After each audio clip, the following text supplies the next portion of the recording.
이상한 이름, 중국식 이름이 많습니다. 우리 대한민국 대통령을 그런 사람들에게 심판 맡긴다는 게 말이 됩니까? 무조건 광화문으로 와야 됩니다. 여의도 손현보 목사님 모임으로 가면 안 됩니다. 윤석열 계엄령 하고 나서 진료를 50% 올려놓으니까 뭐 손현보 나오고 일타 강사 나와가지고 뒷북 치고 제사보다 제밥에만 관심이 있는 게 아니냐. 저는 헌법재판소가 국정마비의 공범이라고 생각합니다. 이번 계엄 탄핵 정국은 우리 사회 곳곳에 숨어있던 좌파 사법 카르텔의 민낯을 드러냈습니다. 극우 세력의 여론몰이 새가시 형태에 대한 국민적 피로감이 쌓이면서 그 격차는 더욱 벌어지고 무력으로 국민을 억압하는 계엄이 아니라 대국민 호소입니다. 웃기는 건 자신이 계엄 당일 선포한 답안을 통해 실제 비판 세력 척결을 위한 무력 동원이었다 스스로 밝힌 바 있다는 지금까지 패약질을 일삼은 망국의 원흉 반국가 세력을 반드시 척결하겠습니다. 이들이 아무리 악을 쓰고 억지를 부려도 탄핵 열차는 결국 3월 초 중순이면 윤석열 파면의 경착역에.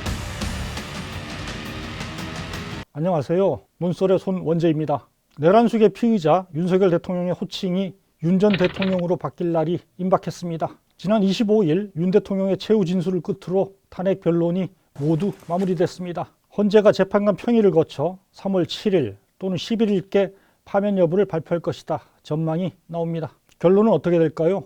당연히 재판관 전원 일치로 파면 결정이 내려질 겁니다. 그 어떤 거짓말과 억지, 궤변으로도 온 국민이 목도한 12.3 계엄의 위헌 위법성을 가릴 수는 없습니다. 국민들은 윤 대통령이 최후 진술에서만큼은 자신의 잘못에 대해 제대로 사과하고 책임지는 모습을 보여주길 바랬습니다. 그러나 돌아온 건 비겁한 거짓말, 책임 떠넘기기, 자신의 극렬 지지층을 향한 읍소일 뿐이었습니다. 헌재 결정에 승복한다 이런 메시지도 없었죠. 단 한 번만이라도 국정 최고 책임자로서 책임지는 모습을 보여달라 국민의 당부는 이번에도 여지없이 배반당했습니다. 무려 67분에 걸친 장광설을 늘어놓았습니다만 일일이 소개할 이유도 필요성도 없다고 봅니다. 핵심적인 몇 장면만 살펴보겠습니다.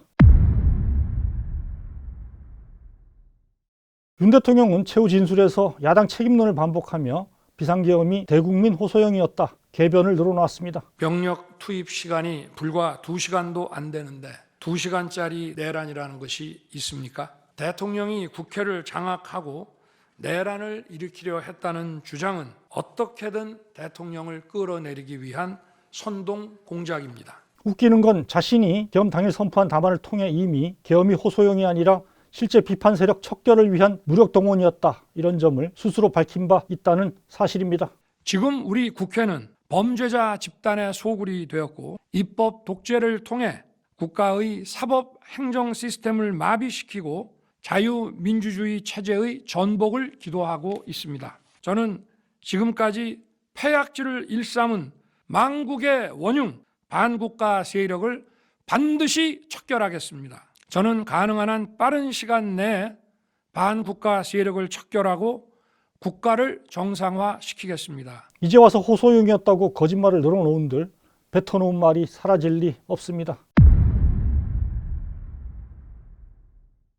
탄핵 심리 과정에서 이미 다 반박된 부정선거와 중국 개입론 등 헌정에 대한 국민 신뢰를 좀먹고 국익을 훼손하는 음모론 괴담도 되풀이했습니다. 선거 소송에서 드러난 다량의 가짜 부정 투표 용지 그리고 투표 결과가 도저히 납득하기 어렵다는 통계학과 수리과학적 논거 등에 비추어 중앙선관위의 전산 시스템에 대한 투명한 점검 필요성이 가치를 공유하지 않는 나라와 우리 정치 체제에 영향을 미치고 스며드는 것은 막아야 합니다. 그러나 이런 주장은 이미 윤 대통령의 대학 동기죠.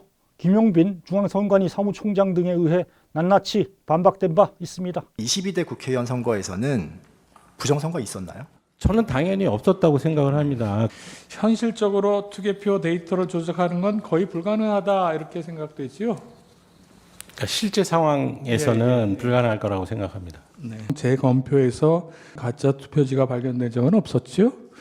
제가 보고받기에는 없는 것으로 알고 있습니다. 개표 현장에서 실질적으로 실물 투표지를 가지고 분석이 다 끝나는 건데 그 이후에 뭐를 더 어떻게 한다는 건지 잘 모르겠어요. 제가 아무리 보더라도 이 이론이 성립하지를 않으니까요. 중국인 선관위 체포설 등 계엄 때 잡은 애들랑 합쳐서 90명이라 미국 주동자는 성남으로 바로 갔고 나머지는 오키나와로 가가지고 나라별로 분리했다. 극우 유튜버와 극우 매체가 떠들어댄 주장을 이 선관위의 이 연수원에서 중국 감찰단이 활동을 했고, 이번 작전은 철저히 미 정보 당국이 주동이 되어서 거대한 국제 부정선거의 카르텔을 들추어낸 윤 대통령 대리인이 그대로 옮긴 적도 있었죠. 연수원에 있던 중국인들 90명이 오키나와 미군 부대 시설 내에 가서 조사를 받았고 부정선거에 대해서 자백을 했다는 그런 뉴스가 나왔습니다. 하지만 주한미군이 사실 무근이라고 공식 발표하는 등 모두 가짜뉴스로 드러난 바 있습니다. 이런데도 극우 세력의 반중 정서를 자극하는 음모론을 되풀이하고 국익 훼손에 앞장서고 있습니다. 한심하기 짝이 없습니다. 가장 큰 분노를 부른 건 최후 진술마저 국민 통합이 아니라 극렬 지지층 결집의 수단으로 악용했다는 사실입니다. 탄핵에 반대하는 극우 세력의 준동으로 국민들 사이 갈등과 분열이 깊어지고 있습니다. 이들 중 일부는 헌재가 파면을 결정할 경우 헌재를 불태우겠다, 이런 협박까지 공공연히 내뱉고 있습니다. 국민들이 헌재를 휩쓸 것이고 그 모든 책임은 불의한 재판관들에게 돌아갈 것입니다.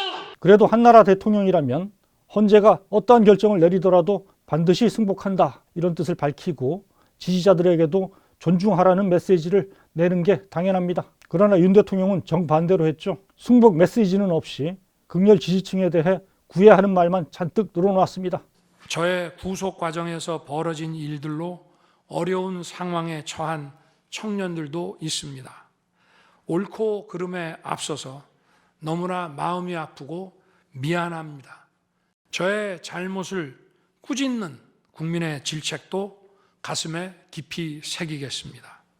저의 잘못을 꾸짖는 국민의 질책도 가슴에 깊이 새기겠다, 사족처럼 붙여놓았지만 방점은 역시 탄핵 반대 지지층에 대한 감사와 동료에 찍혀 있습니다. 엄동설안에 저를 지키겠다고 거리로 나선 국민들을 보았습니다. 부족한 저를 지금까지 믿어주시고 응원을 보내주고 계신 국민 여러분께 진심으로 감사드립니다.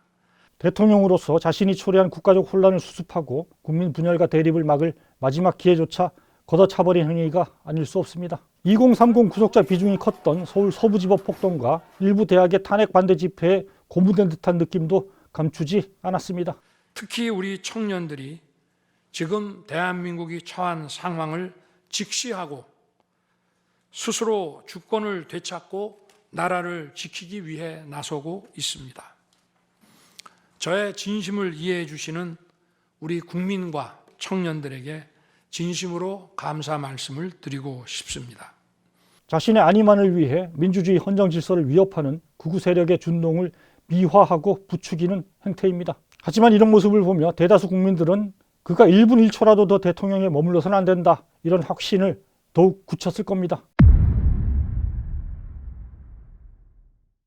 윤 대통령이 극렬 지지층 격려, 고무에 전념하는 건 그게 자신을 파멸해서 구해줄 유일한 길이다 믿고 있기 때문일 겁니다. 먼저 극우가 결집해 탄핵 반대 여론이 커지면 파면 결정도 뒤바뀔 수 있다, 신락 같은 희망을 품고 있는 것 같습니다. 또 2차적으로는 설사 파면 결정이 내려지더라도 극우 지지를 받는 국힘 후보가 당선되면 내란죄에 대해 사면을 받고 풀려날 수도 있다, 이런 계산도 깔려 있을 겁니다. 물론 지독한 망상입니다. 무슨 수를 써도 헌재 파면은 피할 수 없습니다. 유현 위법의 증거가 너무도 뚜렷하기 때문입니다. 극우 후보가 대통령이 되는 일도 벌어지지 않을 겁니다. 극우가 아무리 결집한다고 해도 탄핵에 찬성하는 대다수 여론이 뒤집힐 가능성은 전무합니다. 이 부분은 잠시 뒤 자세히 짚어보겠습니다. 다만 극렬 지지층 결집이 국민의힘 내부 세력 판도에 큰 영향을 주고 있다, 이런 점은 분명해 보입니다.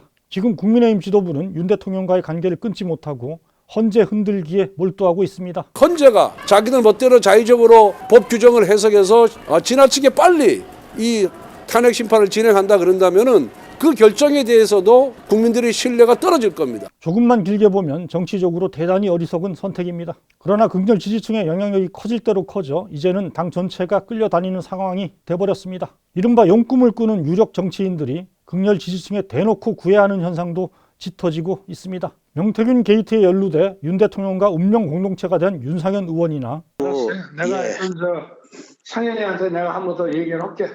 걔가 공관위원장이니까. 제가 진짜 평생 은혜 잊지 않겠습니다, 대통령님.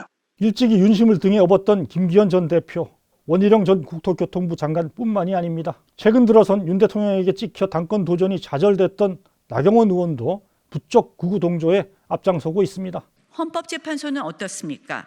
정치적 편향성과 졸속 심판으로 헌정질서, 사법 정의를 훼손하고 있습니다. 저는 헌법재판소가 국정마비의 공범이라고 생각합니다. 이번 계엄 탄핵 정국은 우리 사회 곳곳에 숨어있던 좌파 사법 카르텔의 민낯을 드러냈습니다.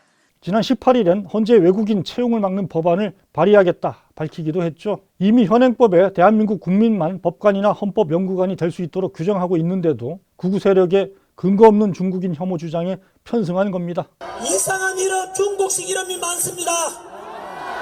우리 대한민국 대통령을 그런 사람들에게 심판 맡긴다는 게 말이 됩니까?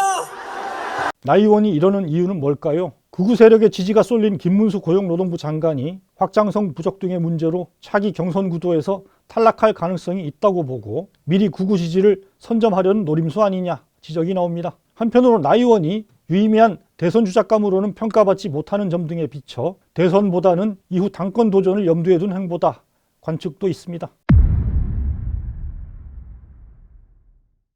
어느 쪽이 됐든 이런 선택이 기대한 결과로 나타날 가능성은 미미하다고 봅니다. 무엇보다 나 의원 같은 정치인들이 기대는 극렬 지지층의 영향력 자체가 갈수록 위축될 가능성이 큽니다. 윤 대통령 체포 구속 과정에서 탄핵 반대 목소리가 거세진 듯 보입니다. 하지만 실상을 들여다보면 줄곧 탄핵 찬성이 반대를 능가해온 게 사실입니다. 극렬 지지층의 적극 응답에 따른 보수 과표집이 극심한 상황에서도 ARS 방식이 아닌 면접 방식 여론조사에선 예외 없이 탄핵 찬성이 반대를 크게 웃돌았습니다. 특히 극우 세력의 여론몰이 세가시 행태에 대한 국민적 피로감이 쌓이면서 그 격차는 더욱 벌어지고 있습니다. 28일 발표된 한국갤럽 여론조사에선 탄핵 찬성이 반대를 크게 능가했습니다. 중도층에선 찬성이 반대의 3배를 넘었습니다. 정권 교체를 해야 한다는 응답도 정권이 유지되어야 한다를 훨씬 앞섰습니다. 이 역시 중도층에선 정권 교체를 원한다가 정권 유지보다 3배 가까이 높았습니다. 메타보이스 등 다른 조사업체들의 조사들도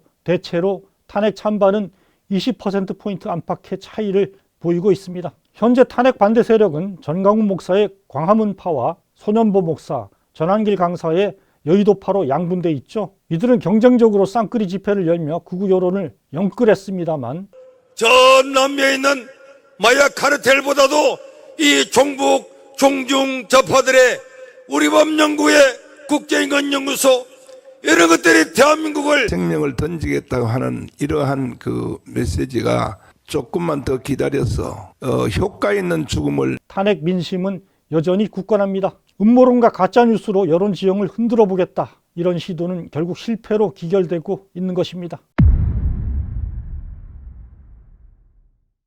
이들은 이제 3.1절에 강화문과 여의도에서 각각 대규모 집회를 열어 헌재를 압박한다는 계획입니다. 그러나 서로 자기 쪽으로 사람들이 모여야 한다고 주장하며 주도권 다툼을 이어가고 있죠. 이 때문에 제사보다 제밥에만 관심이 있는 게 아니냐 지적이 나옵니다. 무조건 광화문으로 와야 됩니다. 여의도에 손연보 목사님 그 모임으로 가면 안 됩니다. 윤석열 계엄령 하고 나서 지지율을 50% 올려놓으니까 그 다음 뭐 손연보 나오고 일타 강사 나와가지고 뒷북 치고 다니면서 지금 지지율이 오히려 답부 상태에 있어요. 이들이 아무리 악을 쓰고 억지를 부려도 탄핵 열차는 결국 3월 초 중순이면 윤석열 파면의 종착역에 도착할 겁니다. 윤 대통령이 아무리 망상에 찬 메시지를 낸들, 나경원 의원이 아무리 극우 주장을 따라서 떠든들, 정강훈, 전한길이 아무리 극우 걸기를 독려한들 윤 대통령이 직무에 복귀하는 일은 벌어지지 않을 겁니다. 또 일단 파면이 결정되면 윤 대통령은 빠른 속도로 영향력을 상실할 가능성이 큽니다. 대통령 문제가 정리가 된다 하면은 경선이 실제로 판이 열리잖아요. 우리 친윤들도 또 태세전환 합니다. 그럼 대충 또 분위기가 바뀌어요. 그러면 대통령이 밀고 싶었던 사람이 힘이 빠지고 경선에서 지고 윤 대통령이 파면되고 국정과 민생이 정상화의 궤도로 들어설 날도 이제 멀지 않았습니다. 논설에서 함께 계속 주시하도록 하겠습니다.